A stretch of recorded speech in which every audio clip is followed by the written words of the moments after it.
Amém? Texto de Levítico 11. Nós não vamos ler essa palavra. Eu apenas vou fazer uma leitura lá no capítulo 23. Eu quero andar um pouco por esse texto. E é justo, é honesto que a gente faça uma recapitulação, para a gente colocar algumas lembranças do que nós já estudamos.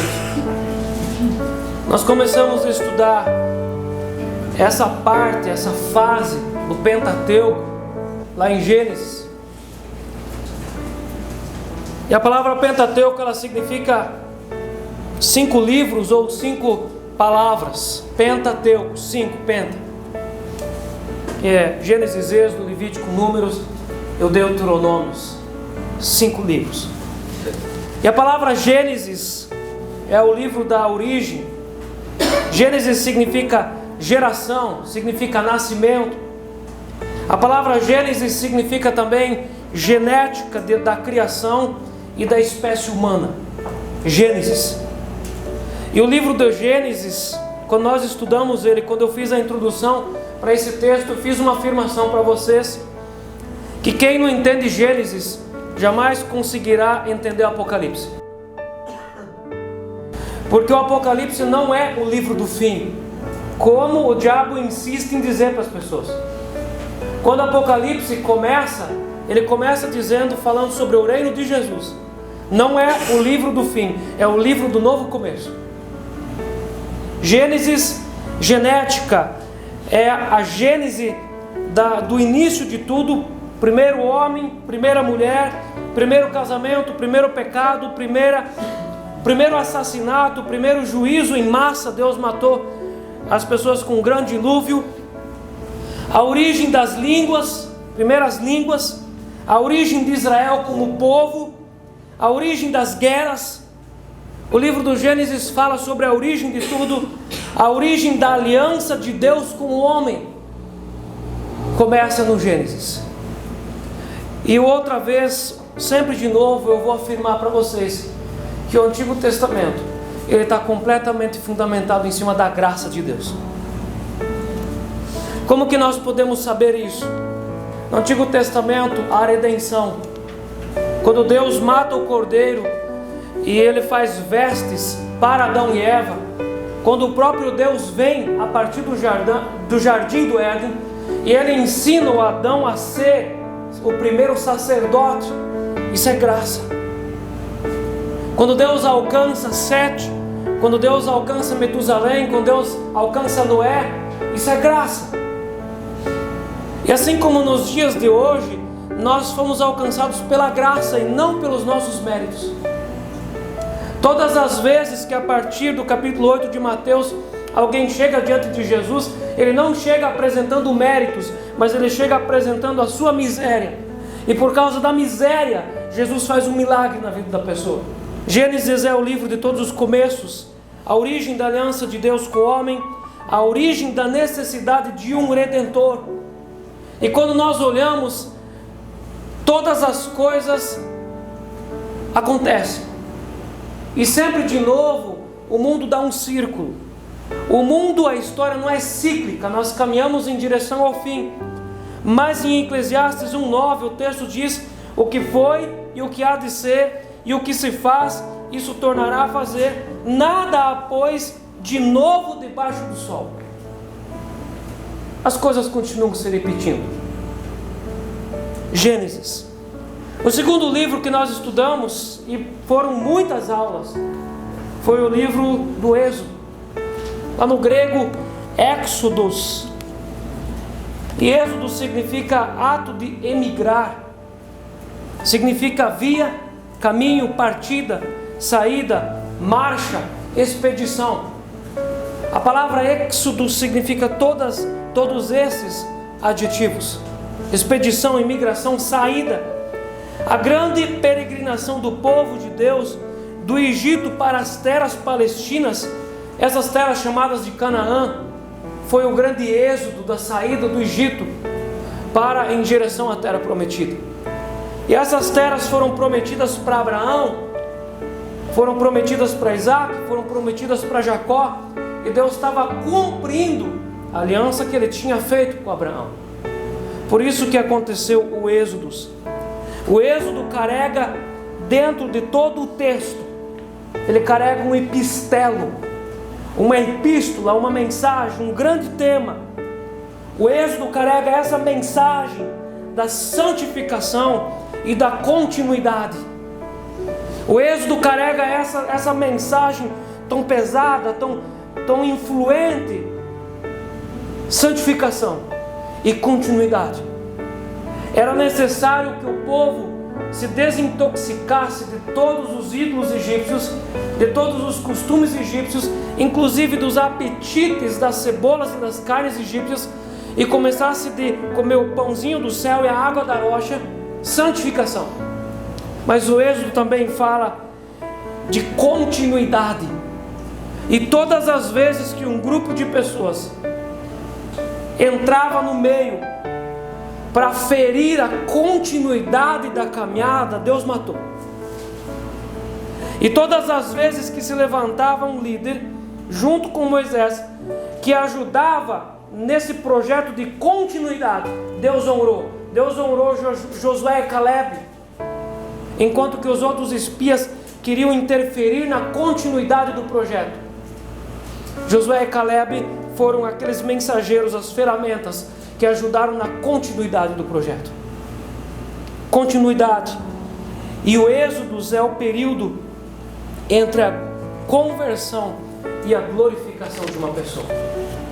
Toda pessoa que aceita Jesus Cristo como seu Senhor e Salvador, ele não é tirado do Egito e colocado em Canaã, mas ele é tirado do Egito e colocado no deserto para caminhar. A nossa caminhada com Cristo, ela é no deserto dessa vida. E a caminhada com Cristo não é o Espírito Santo apertando o botão de um elevador e a gente sobe em um momento e está lá no alto. Não. A caminhada com Cristo é uma escada de milhões de degraus, e nós não podemos cair dessa escada. Esse é Êxodo.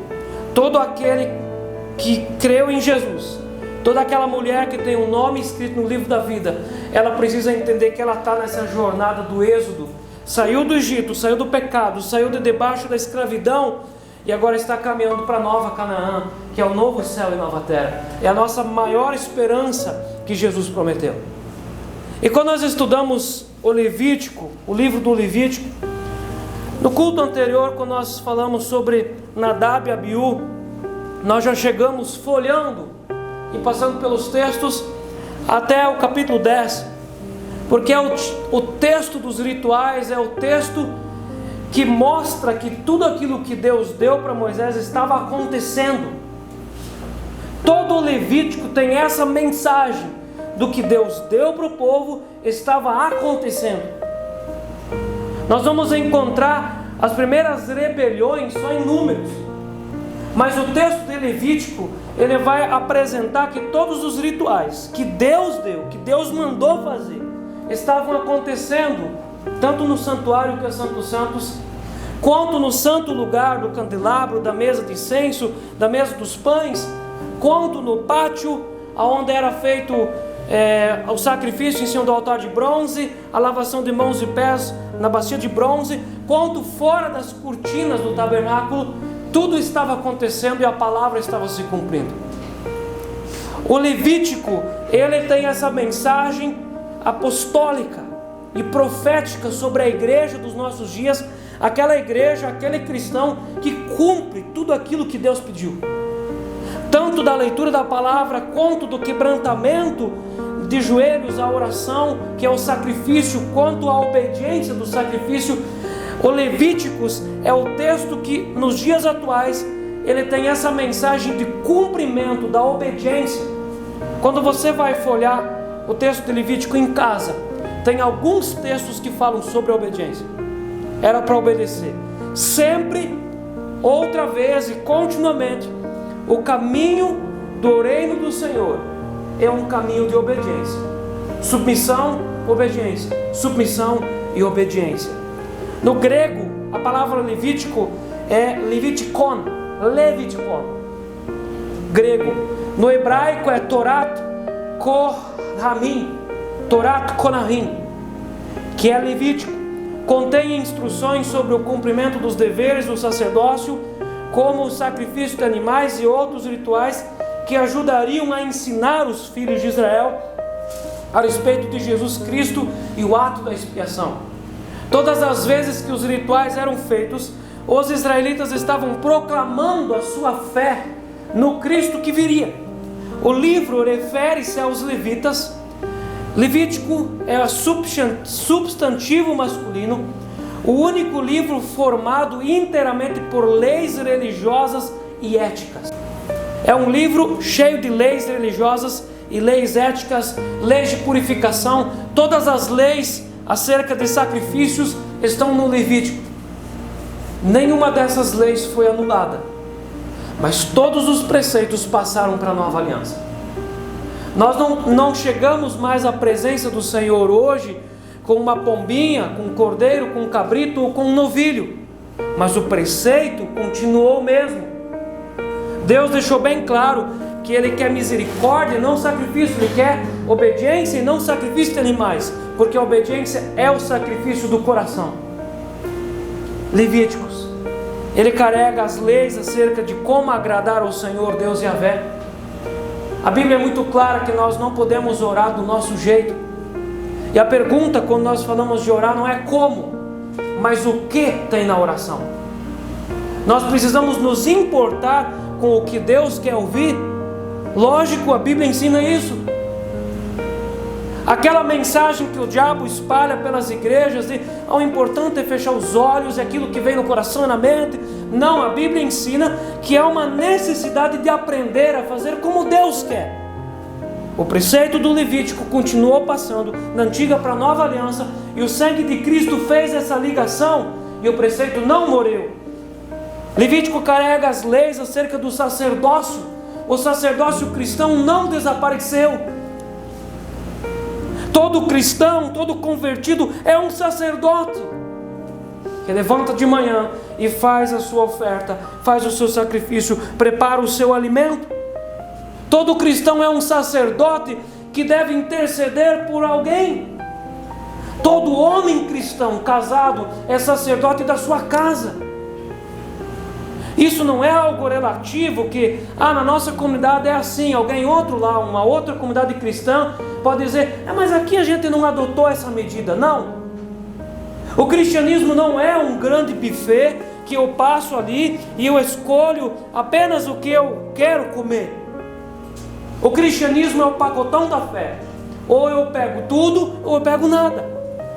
E o sacerdócio está dentro desse pacotão da fé, que é a submissão ao Senhor.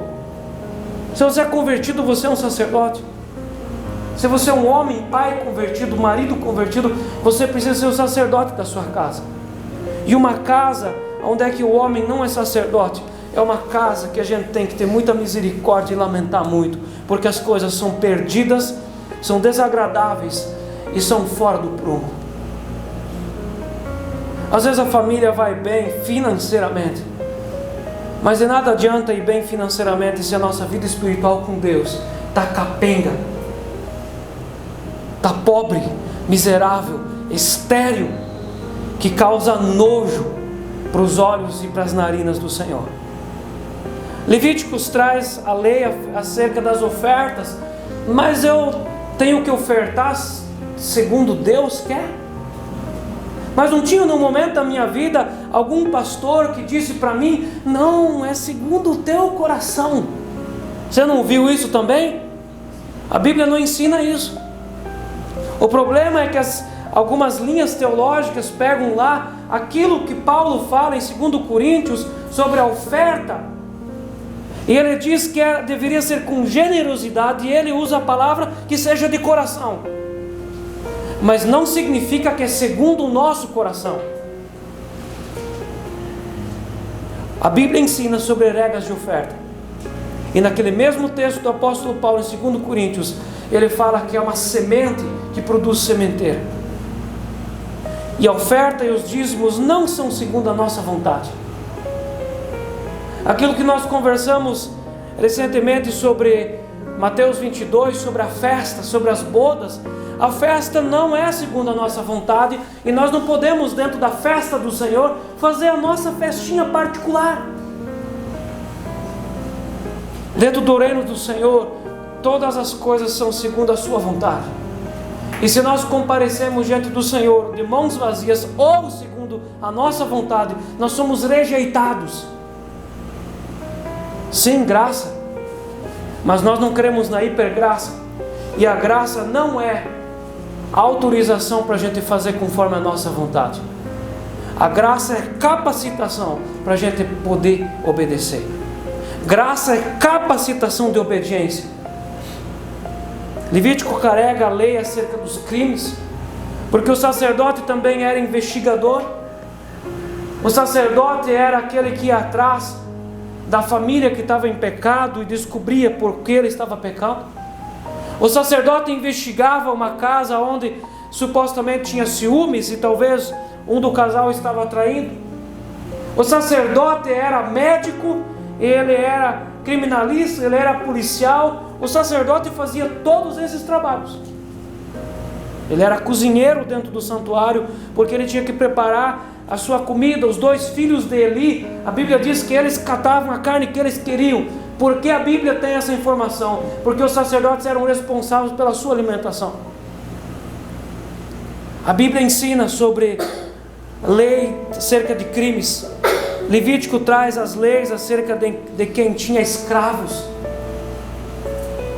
As pessoas tinham seus escravos em casa, e aquilo não era parecido com a nossa história brasileira, de Brasil colônia, escravos africanos, nada a ver. Era uma cultura da época, alguém tinha dívidas e ele pagava com o seu trabalho, mas tinha leis acima dos escravos. Tinha leis.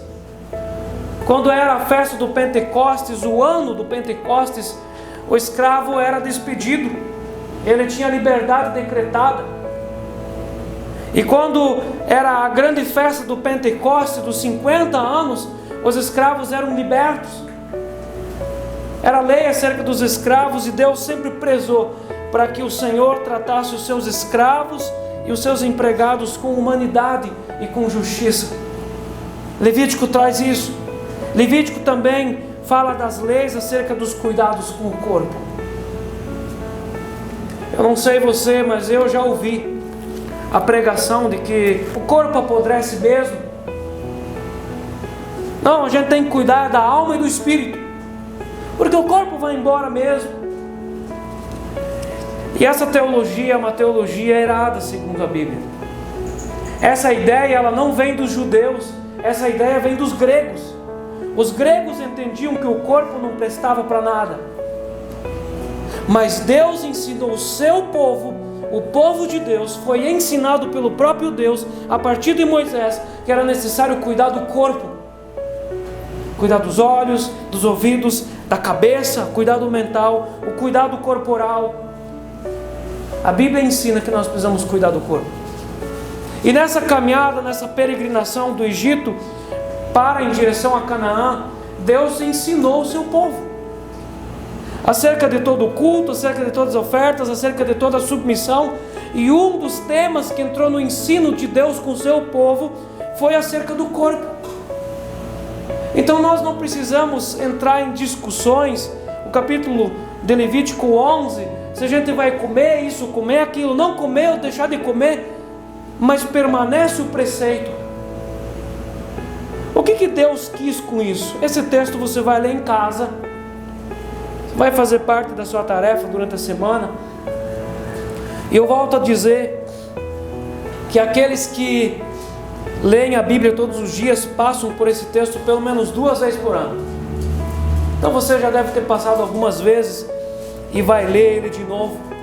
Levítico 11, o povo estava no deserto, na caminhada, e Deus começa a falar com eles sobre todos os animais que eles não deveriam comer.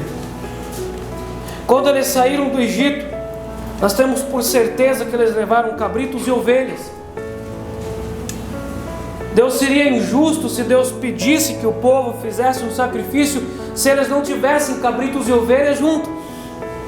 Eles tinham ovelhas junto, eles tinham cordeiros, e nenhum desses animais eles tinham junto.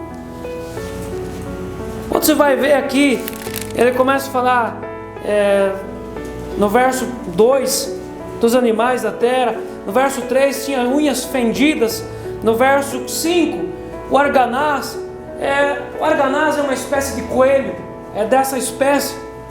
Você imagina se os israelitas tivessem junto com eles gaiolas com arganazes? Então nós precisamos ser inteligentes, nós precisamos pensar nisso. Eles não tinham com eles arganazes, mas no Egito se comia de tudo. E Deus ensinou seu povo acerca da alimentação, e esse preceito permanece. E nessa peregrinação o povo deveria comer daquilo que Deus lhe daria, não daquilo que eles queriam comer. Alguém poderia dizer assim: mas eu não concordo. Estava livre para voltar para o Egito, ninguém estava amarando, mas Deus tinha estabelecido uma coisa: vocês querem andar comigo em direção a Canaã, em direção à terra prometida, vocês vão comer daquilo que eu vou dar para vocês. E Deus abastecia todos os dias com o pãozinho do céu e com a água da rocha. Era o suficiente? Eles eram para comer o que Deus tinha dado para eles. Deus ordenou também para Adão um princípio: do suor do teu rosto comerás o teu pão. É um princípio de comer, é um princípio de desenvolvimento sobre a terra. Em Deuteronômio 23, o verso 19 e 20, nessa mesma linha de preceito, o texto diz: não emprestarás o teu dinheiro a juros. Você não é para viver a juros. Você é para comer do suor do teu rosto, você é para comer daquilo que Deus está te dando. O povo de Deus deve viver do resultado do seu trabalho e não tirar proveito da necessidade dos outros. Quando o povo estava andando no deserto, havia muitas civilizações, povos ali ao redor que tinham esses animais. Mas o povo era para comer do que Deus dava para eles, não eram para comer dos animais dos povos. Eles seriam alimentados por Deus. Nadab e Abiú, na esfera espiritual, eles buscaram satisfação no alimento proibido. Mas eles eram para buscar satisfação no alimento que Deus dava para eles, não no alimento proibido.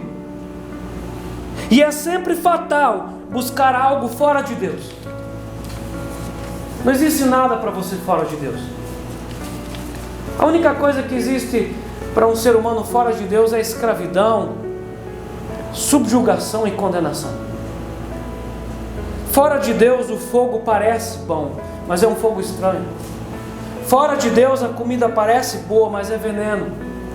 Fora de Deus não existe nada para você. Para um povo de Deus, para alguém convertido, fora de Deus só existe desgraça. Mas dentro de Deus nós temos a satisfação de tudo. Então, em primeiro lugar,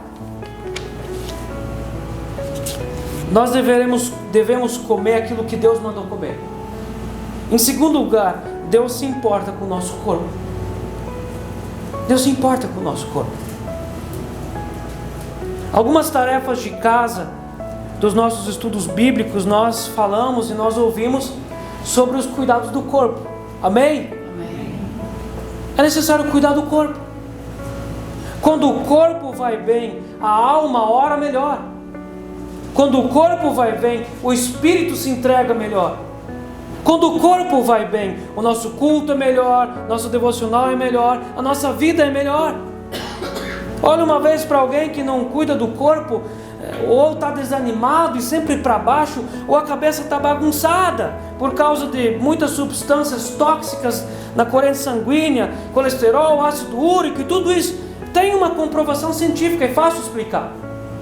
Mas quando alguém está com o corpo regulado, tudo bonito, ele ora melhor, ele lê a Bíblia melhor, ele consegue entender Deus melhor.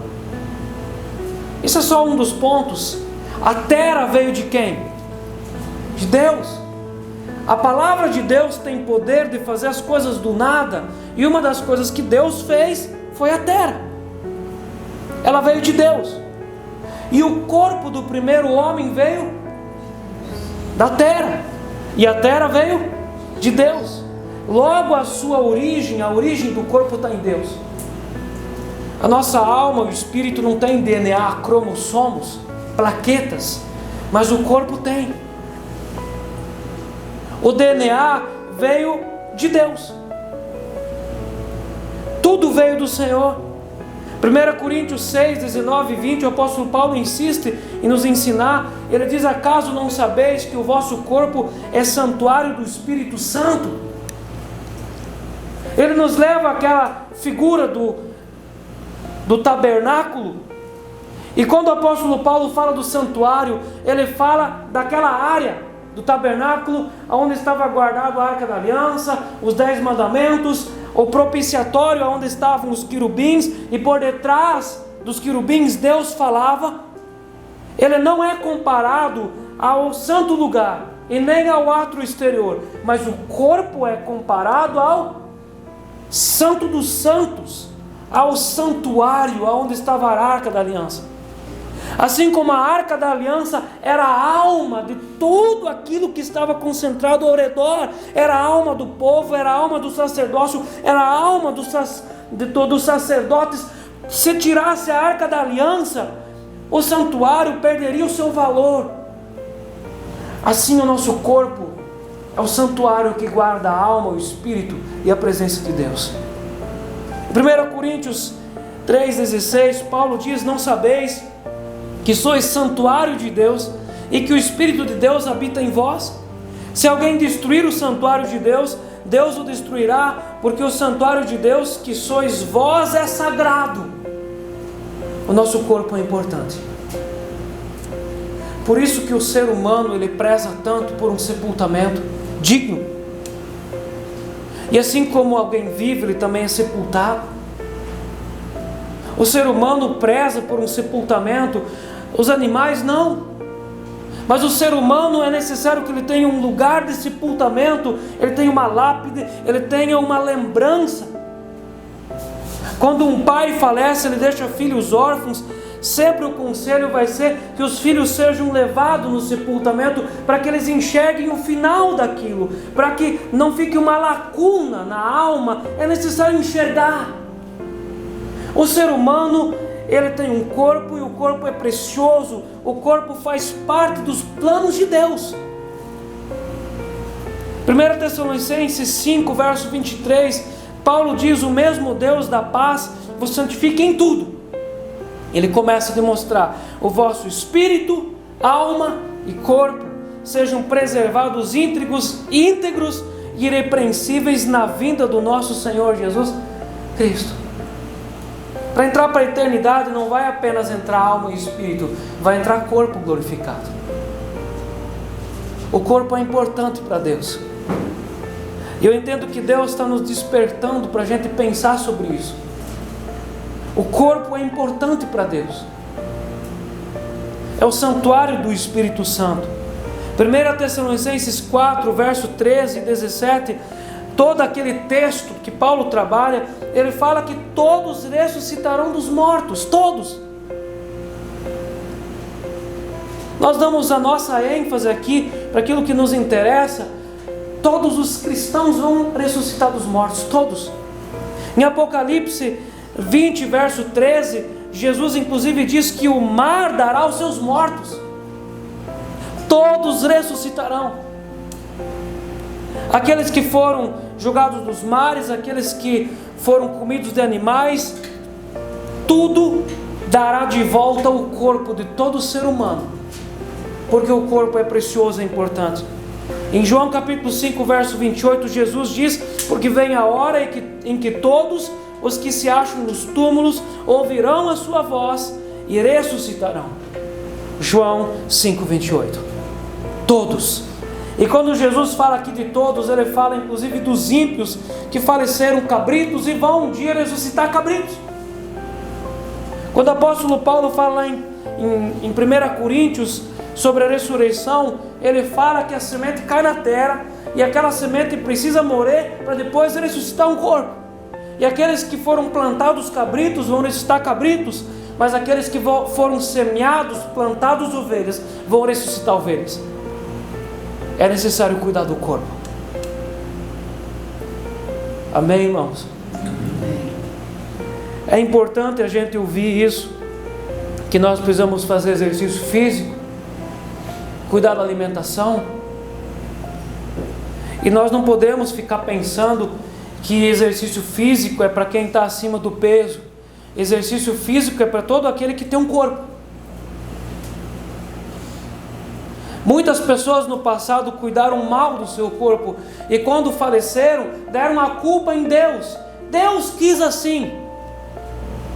Isso não é verdade. Há muitas pessoas que Deus não quis que elas falecessem, mas elas não tiveram outro jeito, elas não cuidaram do corpo. E elas tiveram que ir embora da terra antes, por causa de um ensino errado, achando que na terra não existe nada para a igreja, sendo que a terra faz parte do céu. Se a terra não fizesse parte do céu, Deus não teria nos colocado aqui. Mas a nossa vida aqui faz parte da eternidade. Por isso que nós passamos o período aqui. E Deus santificou todas as coisas. E Deus santificou essa terra também. Deus sempre teve essa preocupação, que seu povo cuidasse do corpo. E Deus se importa com o nosso corpo. E Deus também se importa com o que nós comemos. Amém? Em Levítico 12, o texto vai falar sobre a purificação. O texto antigo aqui, ele traz esse preceito atual. E o preceito não foi sepultado na antiga aliança. Ele continua na nova aliança.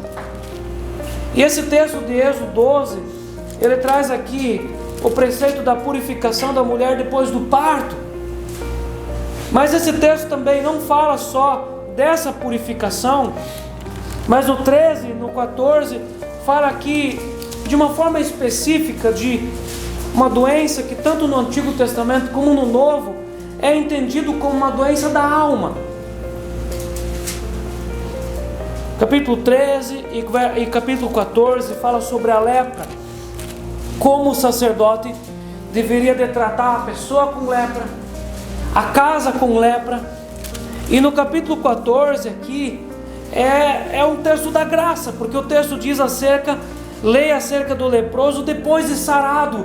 Então, se o texto diz depois de sarado, é lógico que havia solução para aquele problema. E essa doença, ela passava por um arrependimento e uma submissão ao sacerdote. Se não era submisso, não era curado. Então havia a graça, a possibilidade enorme da cura. E as pessoas eram curadas. E lá em Mateus 8, do verso 1 ao 4, Jesus curou um leproso, por causa da misericórdia. A lepra é comparada ao pecado e a ação do pecado. Assim como a lepra corroía e mortificava o corpo externo, assim o pecado corrói o corpo da alma e o corpo do espírito. E o estudo da lepra, ele traz aqui vários pontos importantes. Eu quero destacar alguns. A pessoa, quando ficava leprosa, a lepra separava a pessoa da família, porque todas as civilizações antigas, inclusive os judeus, a pessoa tinha que sair da sua casa e morar num leprosário. A lepra separava a pessoa da família.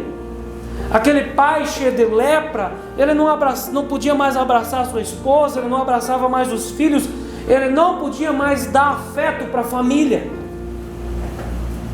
A lepra separava a pessoa da família. A lepra separava a pessoa das festas santas.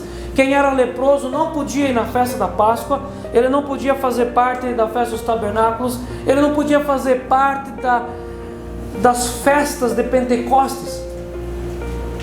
Separava a pessoa dela e comparecer diante do Senhor, do altar do Senhor. E a lepra, ela separava a pessoa da sociedade. Isso tem significados. Um homem cheio de feridas de pecado, uma mulher cheia de feridas de pecado, ela vai ser uma mãe que não vai abraçar os filhos, ele vai ser um pai que não vai abraçar os filhos, ele vai ser um marido amargo e duro, uma esposa amarga e dura, e essa lepra precisa ser curada. Meus irmãos, uma pessoa que é cheia de feridas, ela não tem paz na alma, porque a ferida ela dói o tempo todo. Então, para acalmar um pouco aquela ferida, eles colocavam o óleo da oliveira para amolecer um pouco as cascas e apertar fora o pus, faziam uma asepsia daquilo, mas era necessário que tivesse uma cura. A lepra espiritual precisa ser curada, e Jesus cura a lepra. O Espírito Santo é o óleo da unção que desce sobre toda a ferida, ele é o bálsamo da cura. Não existe cura fora do Espírito Santo. A cura do coração, a cura da alma, a cura da família. Um homem curado, ele vai tratar os seus filhos com carinho. Uma mulher curada vai ser diferente. Um crente, um cristão curado, ele é diferente. E uma pessoa curada é uma pessoa feliz. A lepra tirava a pessoa das festas santas. A pessoa não podia mais ir para a Páscoa. A lepra, o pecado, tira a pessoa da ceia. A lepra tira a pessoa do Pentecostes. A lepra tira a pessoa da presença de Deus. A lepra tirava a pessoa do templo e também nas sinagogas nos dias de Jesus. E a lepra tirava a pessoa do ensino. A pessoa não podia mais ir para ouvir o ensino. E a fé vem pelo ouvir, e ouvir da palavra de Deus. Era o fim dela. Mas o texto aqui fala sobre cura. E Deus espera que o seu povo seja purificado e curado. Purificado e curado. O leproso que chega para Jesus em Mateus 8, ele pede para Jesus: se queres, podes me purificar. E o texto diz que ele foi purificado e foi curado. Jesus restaurou ele, e ele voltou para sua casa, e ele levantou um sacrifício na presença de Deus, indo para o sacerdote.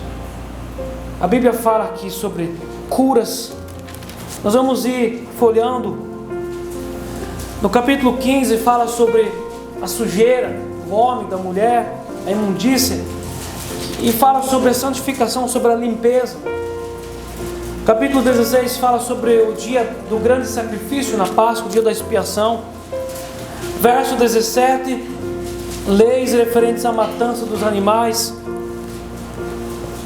Capítulo 19, o capítulo 18, só para você olhar, casamentos ilícitos, quando a igreja cristã hoje ensina sobre jugo desigual, você pode ver que esse preceito antigo ele passa para a nova aliança. E o jugo desigual, ele é uma tristeza para o povo de Deus. Capítulo 19, a repetição das leis. O 20, as penas de diversos crimes. Capítulo 21, a lei para os sacerdotes. Esse texto nós lemos uma parte dele lá quando nós falamos sobre o exame que o sacerdote passava para ser habilitado para o sacerdócio. O capítulo 22 fala sobre a lei acerca de comer coisas santas, a orientação sobre comida. Mas eu quero nessa noite falar um pouco ainda sobre o capítulo 23, as festas solenes do Senhor. Deus estabeleceu festas para o seu povo. Essas festas tinham uma origem, que era a graça, o perdão, a libertação da escravidão. E essas festas, elas tinham uma direção. Todas elas apontavam para Jesus.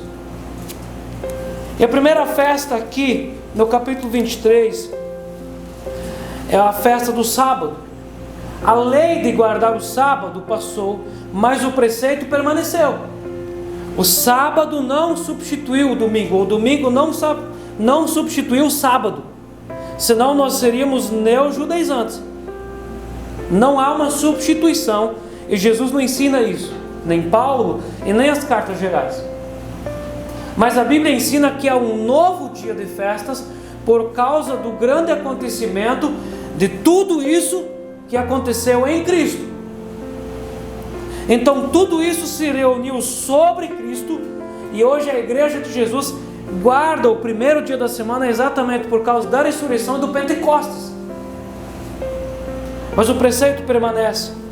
Verso 3: 6 dias trabalharás, mas o sétimo será o sábado do descanso solene, santa convocação, nenhuma obra fareis, é sábado do Senhor em todas as vossas moradas. O sábado era a observância do pacto mosaico da antiga aliança. Guardava o sábado todos aqueles que estavam na antiga aliança. Tem um texto em Deuteronômio que fala que aqueles que estavam na aliança concordavam com aquilo, e até se saíam num sábado cedo para buscar lenha, para cozer sua comida, teriam que ser matados, porque quem quebrava a aliança não podia permanecer entre o povo de Deus. Nós vamos passar nesse texto e você vai lembrar disso. Mas não fala de guardar um dia, fala essencialmente do pacto, da aliança. O preceito permanece. O sábado falava de Jesus, e Jesus é o descanso. Ele é o nosso Jeová Shalom. Jesus é o nosso descanso. O sábado era uma figura, Jesus é a realidade. O sábado era fumaça, Jesus é fogo. O povo deveria guardar o sábado para demonstrar que guardavam a aliança, e eles anunciavam a vinda do Cristo. Todo o povo ao redor deles, os povos gentílicos da época, eles, sábado, viam todo o arraial de Israel quieto. E quando alguém daquele povo ficava sabendo o porquê que eles estavam quietos no sábado, a mensagem chegava para eles, o evangelho chegava. Eles guardam o sábado porque o Deus deles prometeu que um dia vai nascer o Messias. Era o evangelho.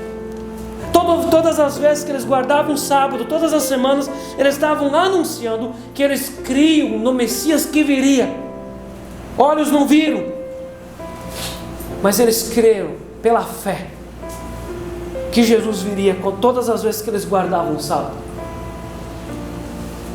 Então, a partir do verso 4, nós temos aqui a segunda festa que eles deveriam guardar. Verso 4: são essas as festas fixas do Senhor, as santas convocações que proclamareis no tempo determinado.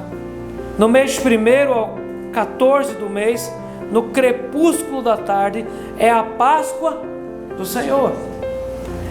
E aos 15 dias desse mês é a festa dos pães asmos do Senhor. 7 dias comereis pães asmos. No primeiro dia tereis santa convocação, nenhuma obra servil fareis. Mais 7 dias oferecereis oferta queimada ao Senhor. Ao 7º dia haverá santa convocação, nenhuma obra servil fareis. Às vezes eu já encontrei pessoas, cristãos às vezes antigos da igreja, que sempre acreditaram que Jesus começou a existir a partir de que ele nasceu de Maria. Mas Jesus é eterno, Jesus existe, ele é coigual, coexistencial, junto com o Pai desde a eternidade. Eles planejaram tudo juntos. Façamos o homem, estava lá Jesus, mas ele tabernaculou, passou a existir em carne quando ele nasceu de Maria. Algumas vezes as pessoas pensam que a primeira Páscoa do mundo foi quando Jesus morreu na cruz. Não, a primeira Páscoa foi quando Deus passou o seu anjo da morte pela terra do Egito, e todos aqueles que tinham colocado sangue nos umbrais das portas foram guardados da morte. Os primogênitos dos egípcios morreram, mas os primogênitos daqueles que creram não morreram. Foi a primeira Páscoa. A palavra Páscoa é Pashuá, que significa o anjo passou, não entrou na minha casa. É Páscoa. A primeira Páscoa foi quando o anjo da morte passou no Egito, e era a festa que celebrava o fim da escravidão. Meus irmãos, a Páscoa do Novo Testamento, da Nova Aliança, é a Páscoa da ceia. E Jesus disse: esse é o meu corpo dado em favor de vós para a remissão dos pecados. E Jesus pega o cálice e diz: esse é o meu sangue, o sangue da nova aliança, dada em favor de remissão de pecados, e todas as vezes que os fizerdes, fazei em memória de mim. Aquela mesa foi montada no Egito, e era uma celebração da saída da escravidão. Por isso que Paulo diz que aquele que não sabe discernir o corpo e o sangue de Cristo, toma a ceia e come o pão para juízo próprio. A ceia, a Páscoa, é para aqueles que foram tirados da escravidão, para aqueles que são libertos do Egito. E a Páscoa é uma mesa. A Páscoa era a festa da família. Uma das aplicações em 1 Coríntios 11 de quem não deveria tomar a Páscoa é daquele que não reconhece o outro convertido como irmão. A festa da Páscoa é a festa da reconciliação. Em 1 Coríntios, Paulo traz ali uma denúncia terrível, que eles até se embebedavam ali na igreja, na festa da Páscoa, e ele falou assim: vocês comam em casa, porque vocês fazem tudo errado. E o texto deixa bem claro aqui no final, até Deus tinha matado alguns por causa de participar da festa da Páscoa indignamente. É forte. Mas lá em Êxodo 12, quando Deus ordena a Páscoa, Ele diz: nenhum forasteiro participar da festa da Páscoa, a não ser que você coloque ele dentro da tua casa, e ele se assenta à mesa, falando da graça, mas também falando da submissão diante da mesa. Vale a pena repetir, não é do nosso jeito, é do jeito dele. A porta é do jeito dele, o caminho é do jeito dele, a graça é do jeito dele. E todas as vezes que eu quero inventar uma graça para mim, aquilo é uma desgraça.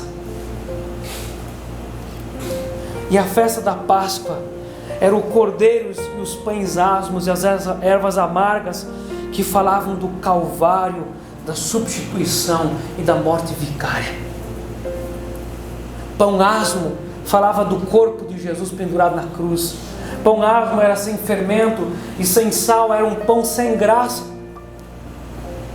Eles teriam que comer aquelas ervas amargas, engolir aquela coisa amarga, não para fazer bem para o fígado, mas eles anunciavam a morte, o Calvário de Jesus.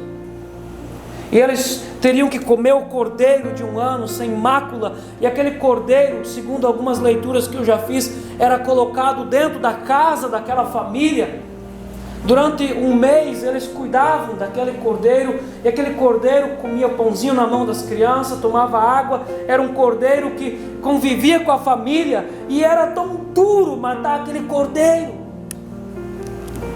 Você imagina hoje quando uma família tem um gato, um cachorro, e falece aquele animal, e aquele apego, às vezes a família chora. Você imagina aquele cordeiro, era um animal doméstico, e Deus tinha feito de propósito aquilo para que eles sentissem antecipadamente como que para Deus seria tão difícil Ele entregar o seu cordeiro, o filho doméstico, para a morte.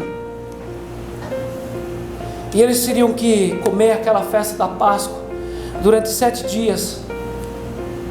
E no Egito, quando eles saíram, eles teriam que se alimentar do cordeiro, porque o cordeiro daria para eles força para eles caminhar para fora do Egito.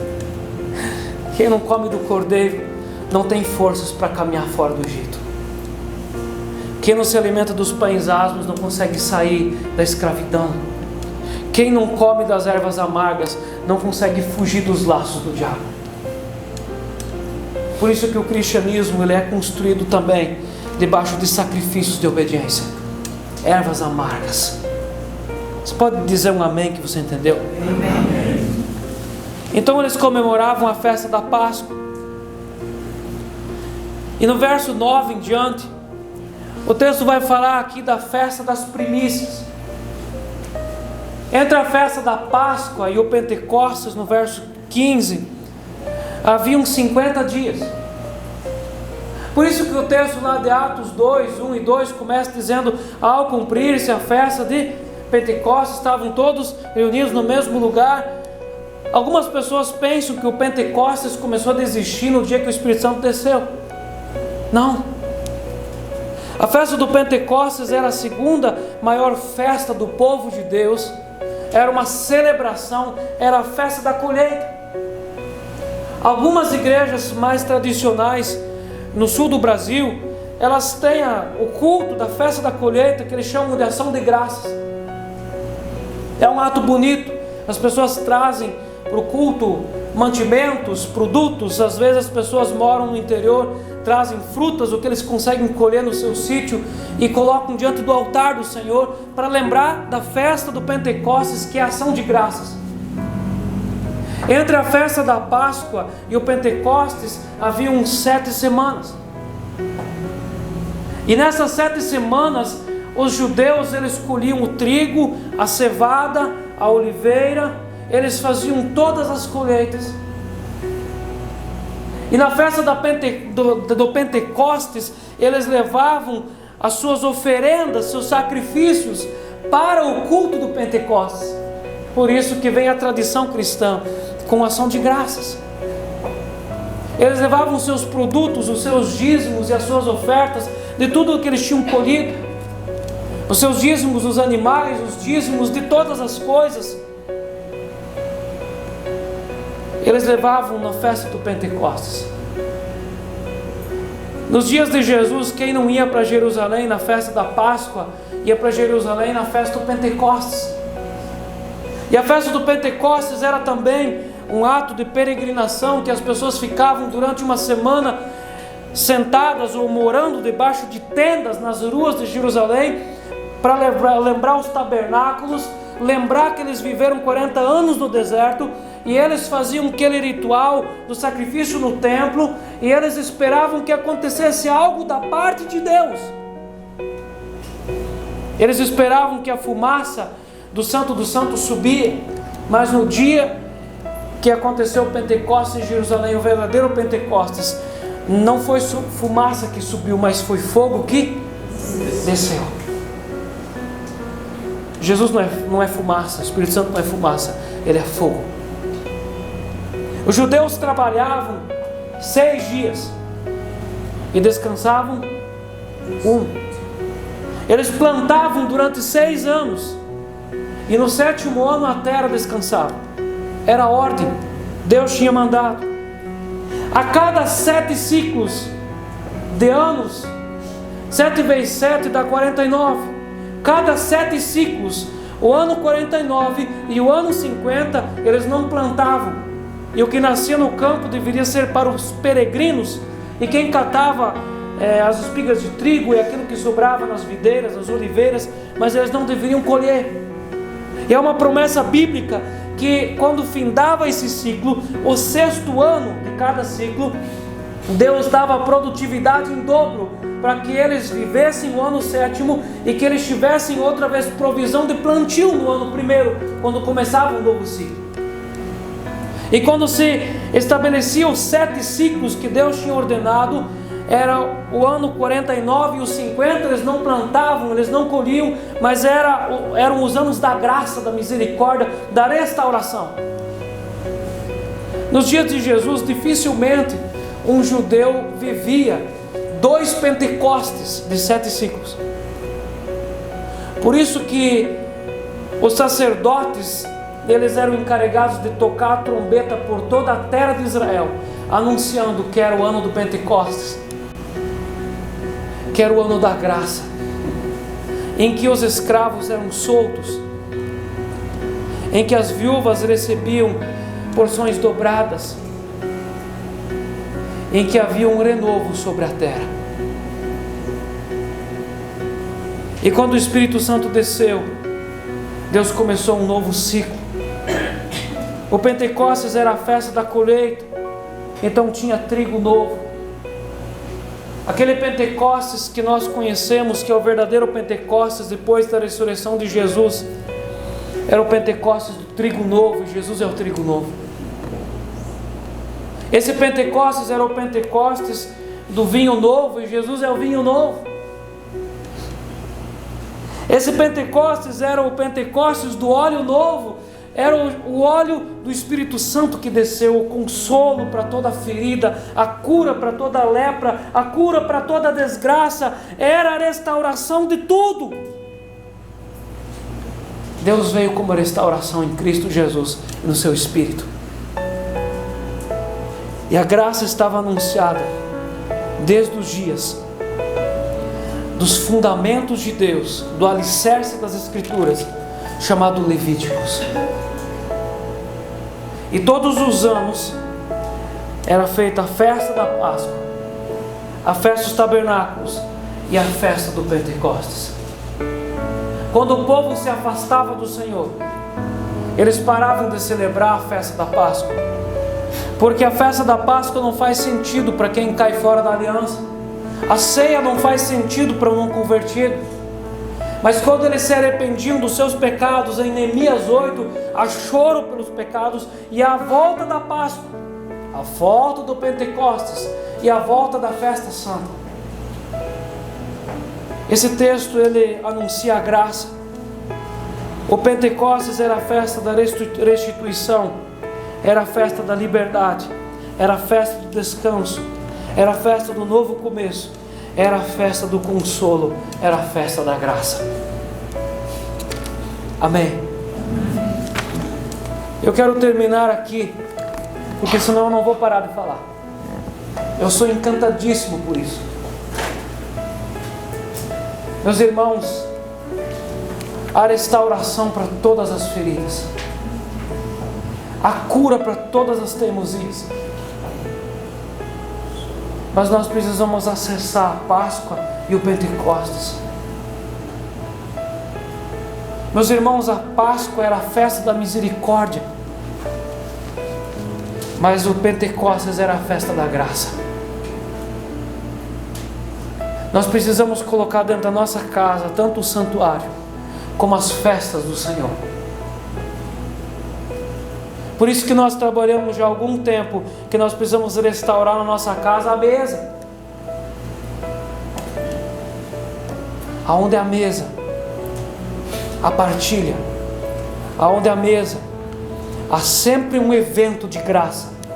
Aonde é a mesa?